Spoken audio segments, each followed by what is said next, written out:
Hello everybody and welcome back to my continuation of my book reading of Stephen King's Later, and this will also be the last part of this book. So without further ado, here we go. He was like a burned log with fire still inside. I don't know any other way to put it. He had turned black, so his skin was cracked in dozens of places, and that brilliant dead light shone through. It was coming out of his nose, his eyes, even his ears. And when he opened his mouth, it came out of there too. He grinned and lifted his arms. Let's try the ritual again and see who wins this time. I think you owe me that, since I saved you from her. He hurried down the stairs towards me, ready for the big reunion scene. Instinct told me to turn tail and run, but something deeper told me to stand pat no matter how much I wanted to flee that oncoming horror. If I did, it would grab me from behind, wrap its charred arms around me, and that would be the end. It would win, and I would become its slave, bound to come when it's called. It would possess me alive, as it has possessed Teriel dead, which would be worse. Stop, I said, and the blackened husk of Teriel stopped at the foot of the stairs. Those outstretched arms were less than a foot away from me. Go away, I am done with you, forever. You'll never be done with me. And then it said one more word, one that made my skin pebble with goosebumps and the hair stand up at the nape of my neck. Champ. Wait and see, I said. Brave words, but I couldn't keep the tremble out of my voice. Still, the arms were outstretched, the blackened hands with their brilliant cracks inches from my neck. If you really want to get rid of me for good, take hold. We'll do the ritual again. And it will be fairer, because this time I'm ready for you. I was really tempted, don't ask me why, but a part of me that was far beyond ego and deeper than instinct prevailed. You may beat the devil once, through providence, bravery, dumbass luck, or a combination of all, but not twice. I don't think anyone but saints beat the devil twice, and maybe not even then.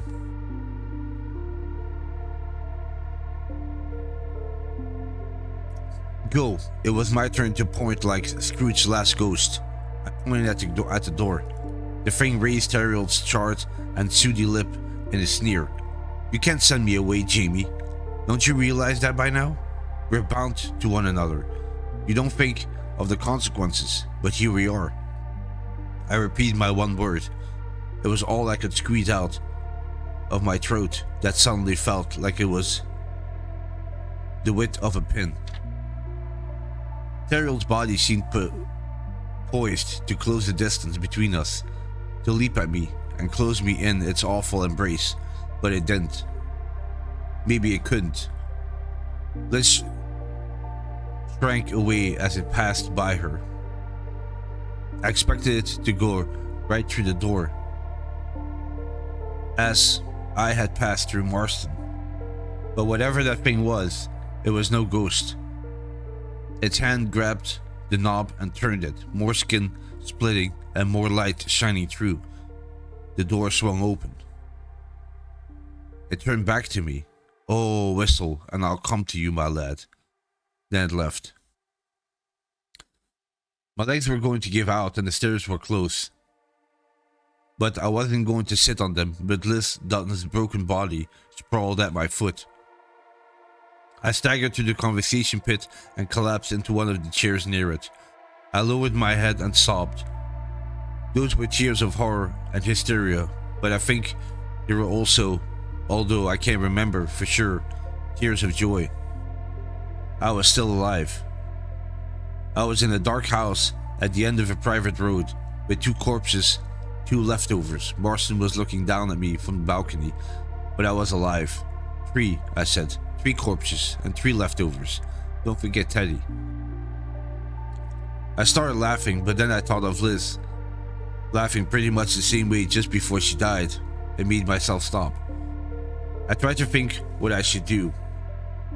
I decided first thing was to shut that fucking front door.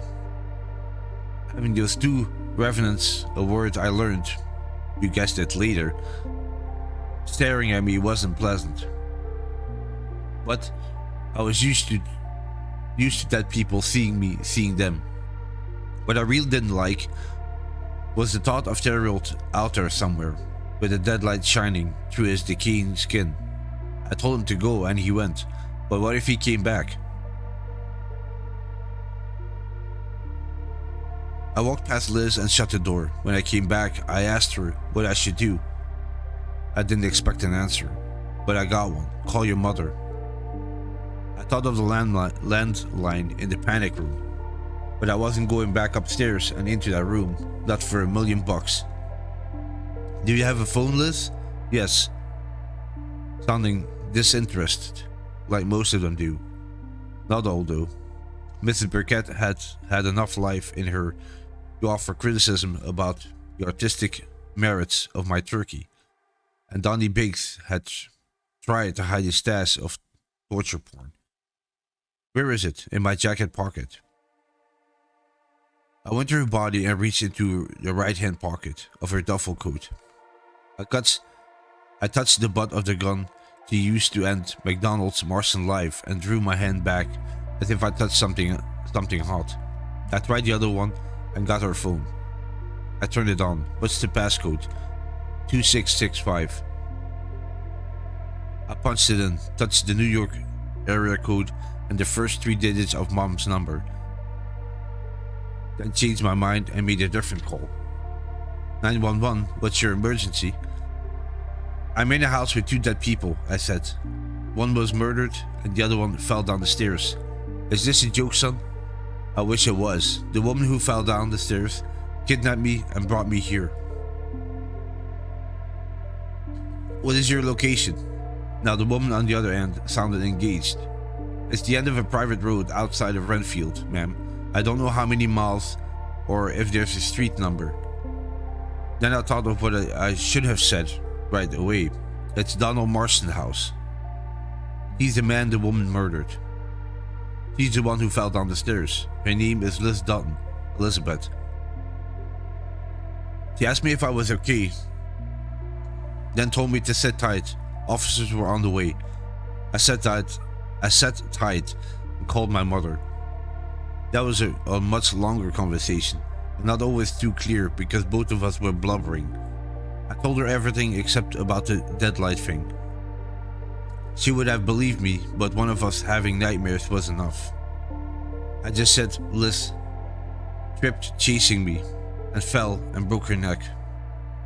During our conversation, Donald Marston came down the stairs and stood by the wall, one dead with the top of his head gone, the other dead with her head on sideways. Quite a pair they made. I told you this was a horror story. You were warned about it, but I was able to look at them without too much distress. Because the worst horror was gone. Unless I wanted it back, that was, if I did, it would come. All I had to do was whistle. After 50 very long minutes, I began to hear whooping sirens in the distance. After 25, red and blue lights filled the windows. There were at least half dozen cops, a regular posse. At first there were only dark sheep filling the door, blotting out any last traces of daylight, assuming there was any left. One of them asked where the goddamn light switches were. Another one said got him, then swore when nothing happened. Who's here? Another called. Any persons here? Identify yourself. I stood up, raised my hands, although I doubted if they could see anything but a dark shape moving around. I'm here. My hands are up. The lights went out. I'm the kid who called. Flashlights came on, conflicting beams that strobed around and now centered on me. One of the cops came forward, a woman. She swerved around Liz, surely without knowing why she was doing it. At first her hand was on the butt of her holstered weapon. but when she saw me, she let go of it, which was a relief. She took a knee. Are you alone in the house, son? I looked at Liz. I looked at Marston, standing well away from the woman who had killed him.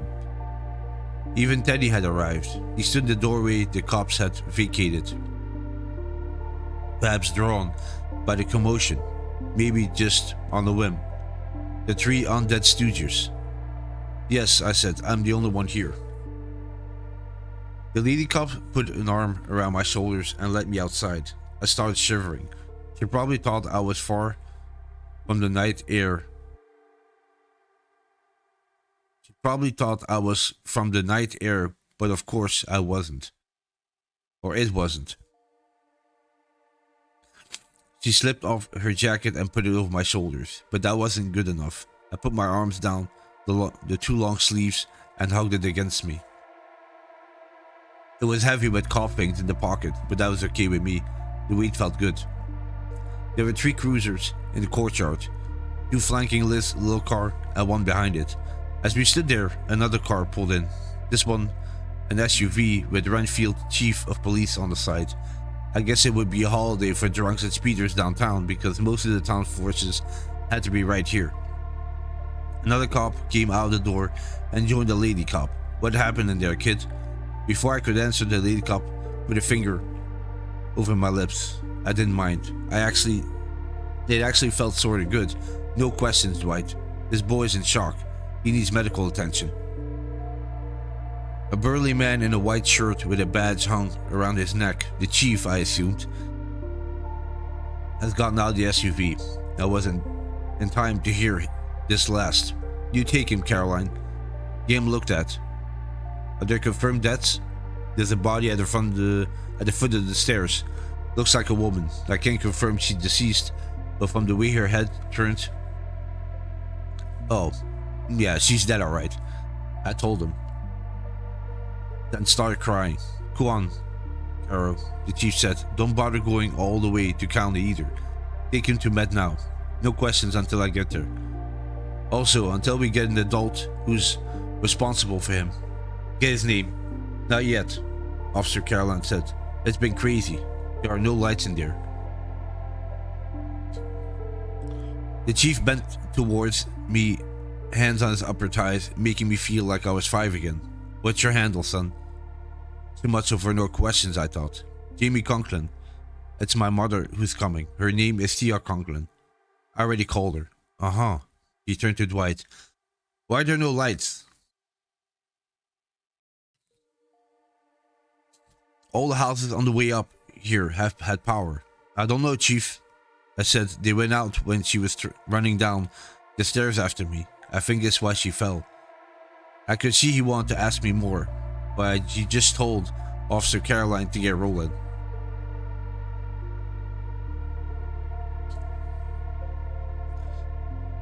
As she eased her way out of the courtyard and started down the curving driveway, I felt in my pants pockets and found Liz's phone, although I didn't remember putting it in there. Can I call my mom again and tell her we're going to the dock in the box? Sure.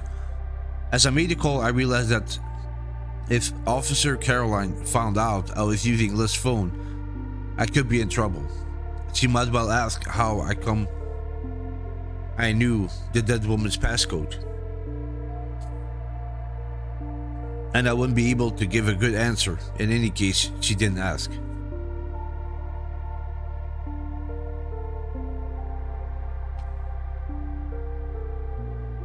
Mom said she was in Uber, which would probably cost a small fortune, so it was good the agency was back on the profitable basis, and they were making excellent time.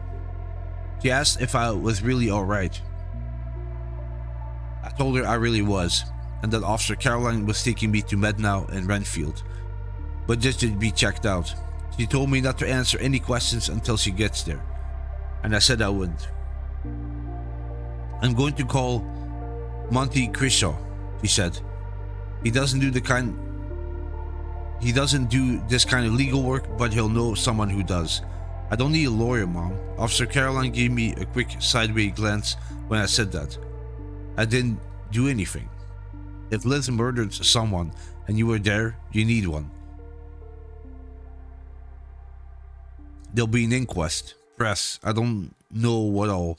This is my fault. I brought that bitch into our house. Then she spat. Fucking Liz.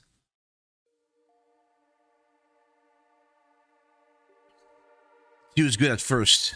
This was true. All at once, I felt very, very tired. I'll see you when you get there. I ended the call and asked Officer Caroline how long it would take us to get to the dock in the box. She said around 20 minutes. I looked over my shoulder through the mess blocking off the back seat, suddenly sure that Liz would be there, or so much worse, steriled. But it was empty. Is this you and me, Jamie? Officer Caroline said. Don't worry. I'm not, I said. But there was one thing I did have to worry about, and thank God I remember, or me and Mom might have been in heap of trouble. I put my head against the window and half turned away from her. Going to take a little nap. You do that. There was a smile in her voice. I did take a little nap, but first I powered up Lizzie's phone, hiding it with my body, and deleted the recording she made of me passing on the plot of the secret Roanoke to my mom.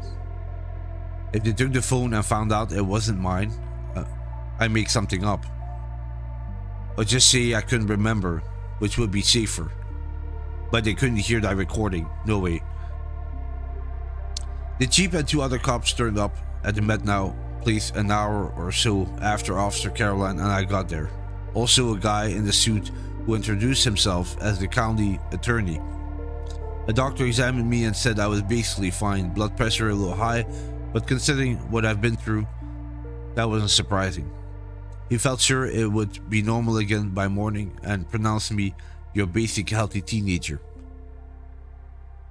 I happen to be your basic healthy teenager who could see dead folks. Dead people. But I didn't go into that. Me and the cops and the county attorney went into the staff break room to wait for my mother. And as soon as she got there, the questions started. That night, we stayed at the Renfield Stardust Motel, and the next morning, there were more questions. My mother was the one who told them she and Elizabeth Dutton had been in a relationship that ended when Mom discovered Liz was involved in the drug trade. I was the one who told them how Liz had scooped me up after tennis practice and took me to the Renfield, where she was expecting to rob a big haul of oxy from Mr. Marston's house. He finally told her where the drugs were, and she killed him, either because he didn't get the jackpot she expected or because the other stuff she found in the room, the pictures. There's one thing I don't understand, Officer Caroline said as I gave her back her jacket, which I had kept wearing. Mom gave her a wary, ready to protect my cub look, but Officer Caroline didn't see it. He was looking at me. She tied the guy up. She said she secured him. That was the word she used, because she used to be a cop, I guess. Okay, she secured him. And according to what she told you, also according to what we found upstairs, she turned up on him a little, but not all that much. She tuned up on him a little, yeah. Would you get to the point? Mom said. My son has been through a terrible experience and he's exhausted. Officer Caroline ignored her. She was looking at me, and her eyes were very bright. She could have done a lot more, tortured him until she got what she wanted, but instead, she left him, drove all the way to New York City, kidnapped you, and brought you back. Why did she do that? I don't know.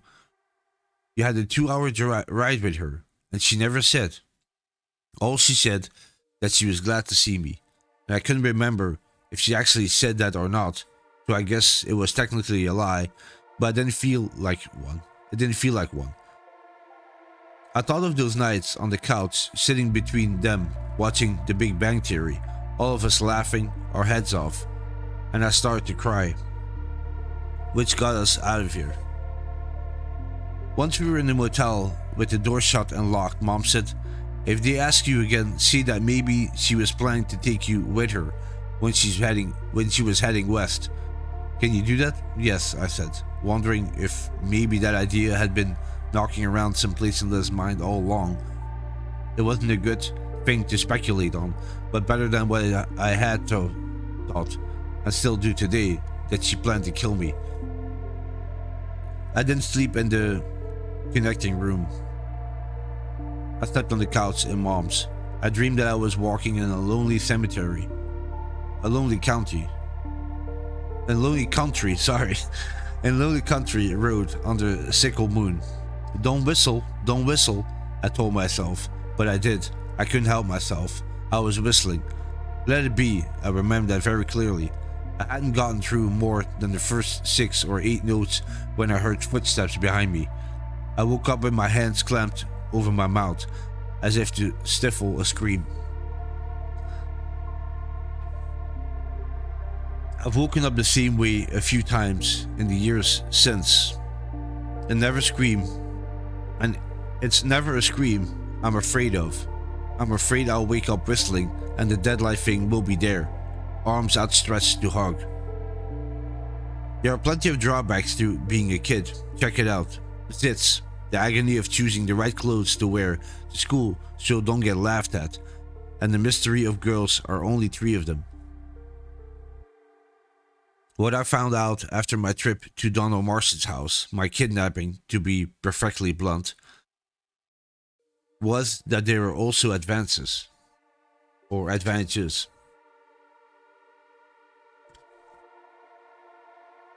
One of them was not having to run a gauntlet of reporters and TV cameras at the inquest, because I didn't have to testify in person. I gave a video disposition instead, with the lawyer Monty Grisham found for me on one side and my mom on the other. The press knew who I was, but my name never appeared in the media because it was that magic thing, a mirror. The kids at school found out. The kids at school almost always find out everything, but nobody ragged on me. I got respect instead. I didn't have to figure out how to talk to girls because they came up to my locker and talked to me. Best of all, there was no trouble about my phone, which was actually Liz's phone. It no longer existed. Anyway, Mom tossed it down the incinerator. Bon voyage, and told me to see I lost it if anyone asked. No one did. As for why Liz came to New York and snatched me, the police came to conclusion Mom had already suggested, all on their own. Liz had wanted kids with her when she went west. Maybe figuring a woman traveling with a kid would attract less attention. No one seemed to consider the possibility that I tried to escape, or at least yell for help when we stopped for gas and grub in Pennsylvania, or Indiana, or Montana. Of course, I wouldn't do that. I'll be a docile little kidnapped victim, just like Elizabeth Smart, because I was a kid. The newspapers played it big for a week or so, especially the tabloids, partly because Marston was a drug kingpin, but mostly because the pictures found in his panic room. And Liz came off as sort of a hero, weird but true. Ex-cop dies after slaying torture porn Dawn. Blared the Daily News. No mention that she's lost her job as a result of an EAD investigation and a positive drug test, but the fact that she's been instrumental in location Thumper's last bomb before it could kill a bunch of shoppers was mentioned. The Post must have gotten a reporter inside Marston's house, or maybe they had pics of Renfield's place on file because their headline read, "Inside Donnie Biggs' House of Horrors." My mother actually laughed at that one, saying that the Post's understanding of the apostrophe was a nice parallel with their grasp of the American politics.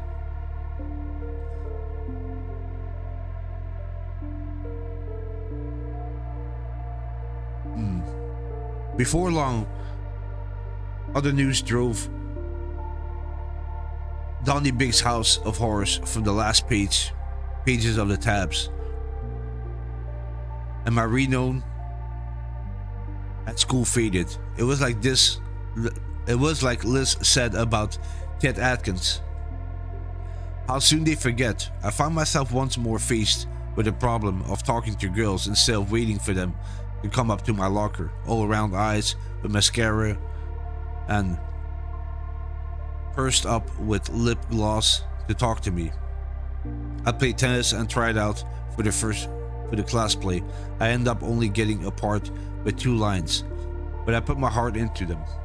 I played video games with my friends. I took Mary Lou Stein to the movies and kissed her. She kissed me back, which was excellent. Cue the montage, complete with flipping calendar pages. It got to be 2016, then 2017. Sometimes I dreamt I was in that country road, and wake up with my hands over my mouth thinking, did I whistle? Oh God, did I whistle? But those dreams came less frequently. Sometimes I saw dead folk, but not too often, and they weren't scary. Once my mother asked me if I still saw them, and I said hardly ever, knowing it would make her feel better. That was something I wanted because she had been through a hard time too, and I got it.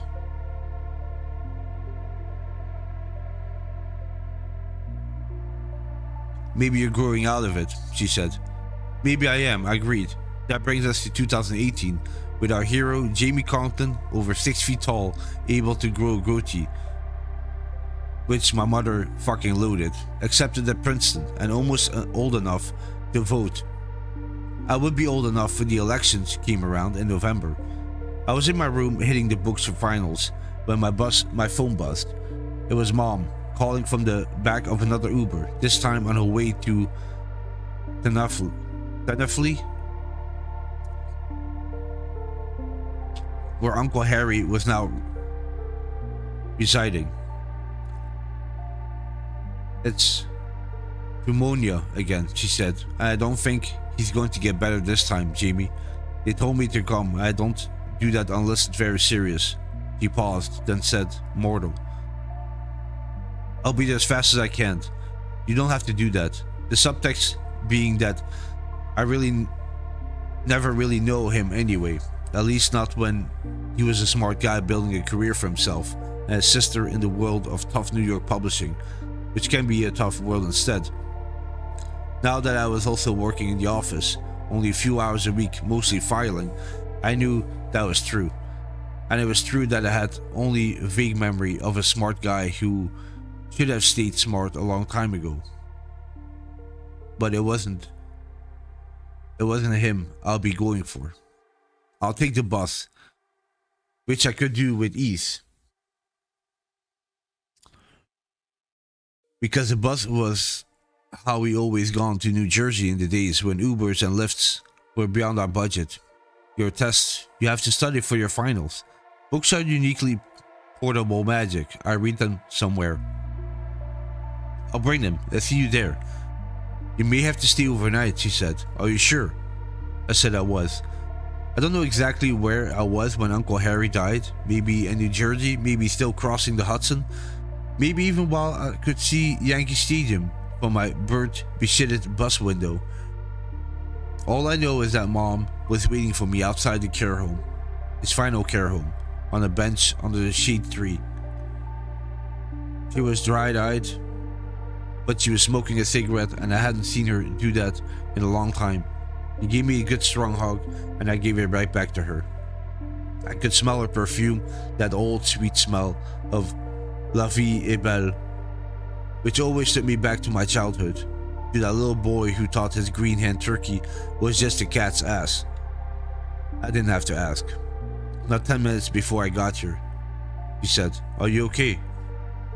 Yes, sad, but also relieved that it's finally over. He lasted much longer than most people who have suffered from what he had. You know what? I was sitting here thinking about three flies, 6 grounders. You know what it is? I think so, yes. The other boys didn't want to let me play because I was a girl. but Harry said if they would let me play, he wouldn't play either. And he was popular, always the most popular. So I was, as they say, the only girl in the game. Were you good? I was terrific, she said and laughed.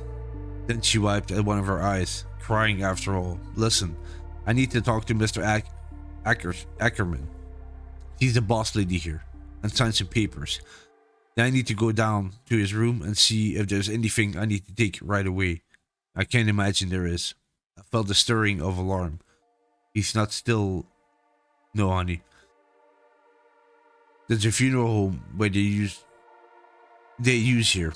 I'll make arrangements tomorrow about getting him to New York and the, final stuff. She paused. Jamie? I looked at her. You don't see him, do you? I smiled. No, Ma. She grabbed my chin. How many times have I told you not to call me that? Who says Ma? Baby sheep, I said, then added, yeah. That made her laugh. Wait for me, hon. This won't take long. She went inside and I looked at Uncle Harry, who was standing not 10 feet away. He'd been there all along, wearing the pajamas he died in. Hey, Uncle Harry, I said. No reply, but he was looking at me. Have you still got the Alzheimer's? No? Sure you're okay now. He looked at me with the merest glint of humor. I suppose so, if being dead fits into your definition of okay. She's going to miss you, Uncle Harry. No reply, and I didn't expect one, because it wasn't a question. I did have one though. He probably didn't know the answer, but there's an old saying that goes, if you never ask, you never get. Do you know who my father is? Yes. Who is it? I am, Uncle Harry said. Almost done now, and I remember when I thought 30 pages was a lot, but not quite. So don't give up before you check this out. My grandparents, my only set of grandparents, as it turns out, died on their way to a Christmas party. A guy full of too much Christmas cheer swerved across 3 lanes of the 4-lane highway and hit him head on.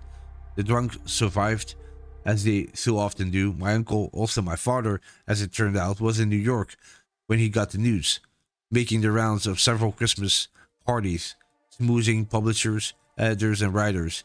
His agency was brand new then, and Uncle Harry, dear old dad, was kind of like a guy in the deep woods, tending a tiny pile of burning twigs and hoping for a campfire.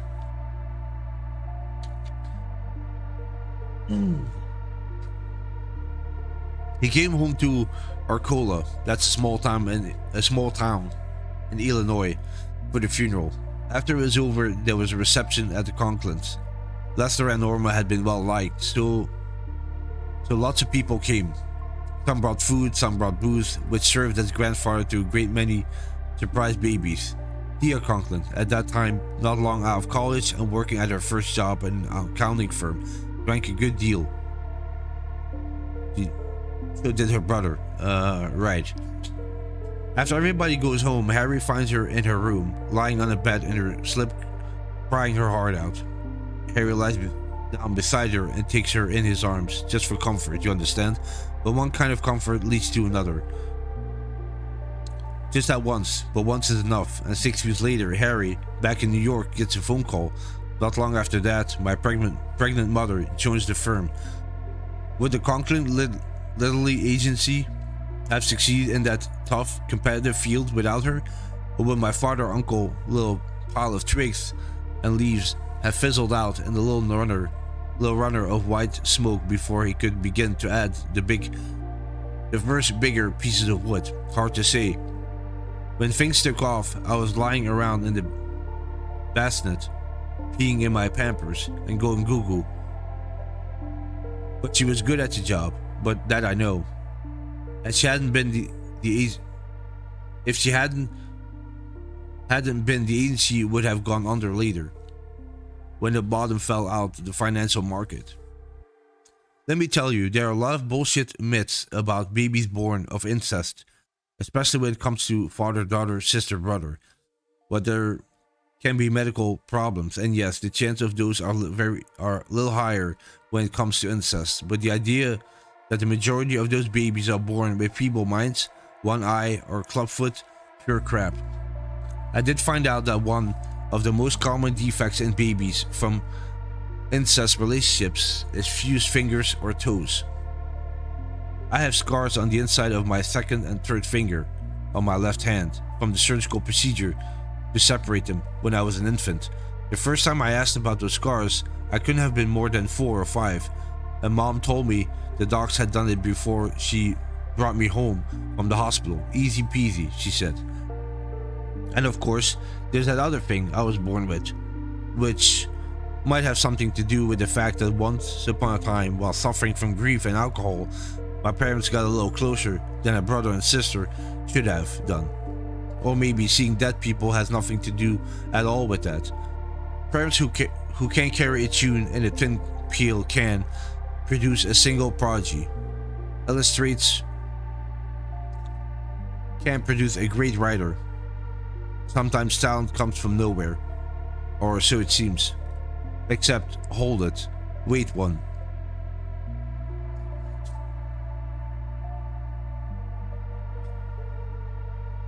That whole story is fiction. I don't know how Tia and Harry became the parents of a bouncing baby boy named James Lee Conklin, because I never asked Uncle Harry for any of the details.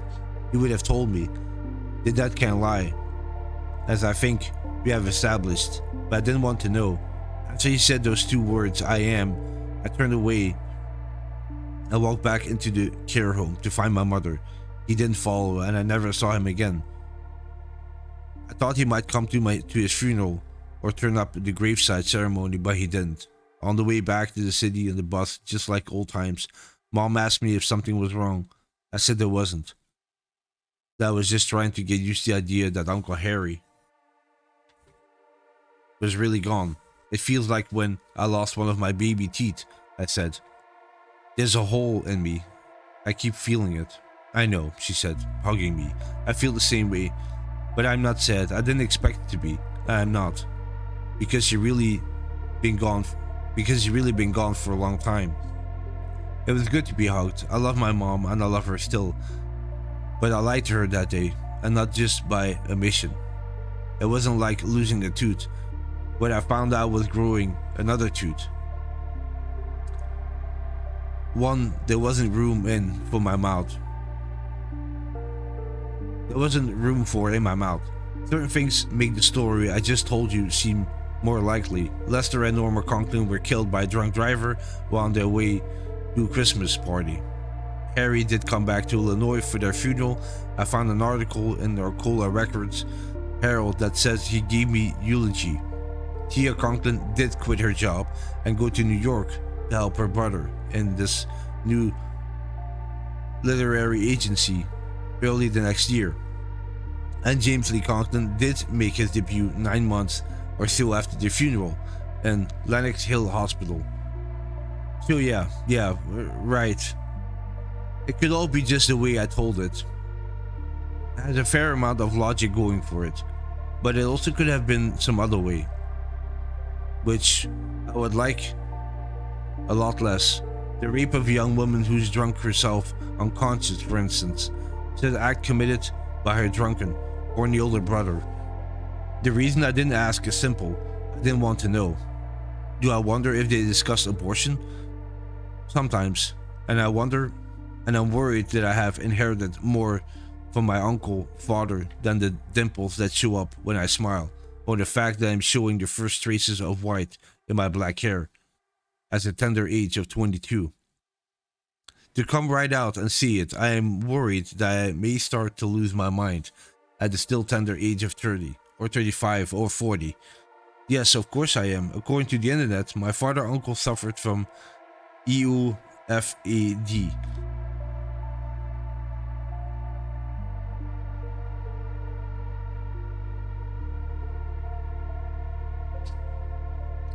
That's early onset familial Alzheimer's disease.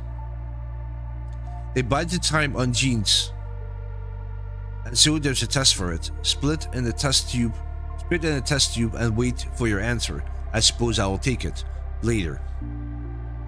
Here's the funny thing though. Looking back over these pages, I see that the writing got better as I went on. Not trying to say I am up there with Faulkner or Updike, which I am seeing is that I improved by doing, which I suppose is the case with most things in life. I'll just have to hope I'll be better and stronger in other ways when I again meet the thing that took over Theriault. Because I will. I've not glimpsed it since that night in Marston's house, when whatever Liz saw in that mirror drove her insane, but still waiting. I sense that. Know it, actually, although I don't know what it is. But it doesn't matter. I won't live my life with the pending question of whether or not I am going to lose my mind in middle age. Or I won't live it with the shadow of that thing hanging over me either. I had drained the color from too many days. The fact that I am a child of incest seems laughable, unimportant, compared to that black husk of Theriault with the deadlight shining out from the cracks of his skin. I have done a lot of reading in the years since that thing asked me to do a do-over contest, another ritual of Chud, and I've come across a lot of strange superstition and old legends, stuff that never made it into Regus Thomas Rearnook books or Stoker's Dracula. And while there are plenty concerning the possession of the living by demons, I have never found one about a creature able to possess the dead.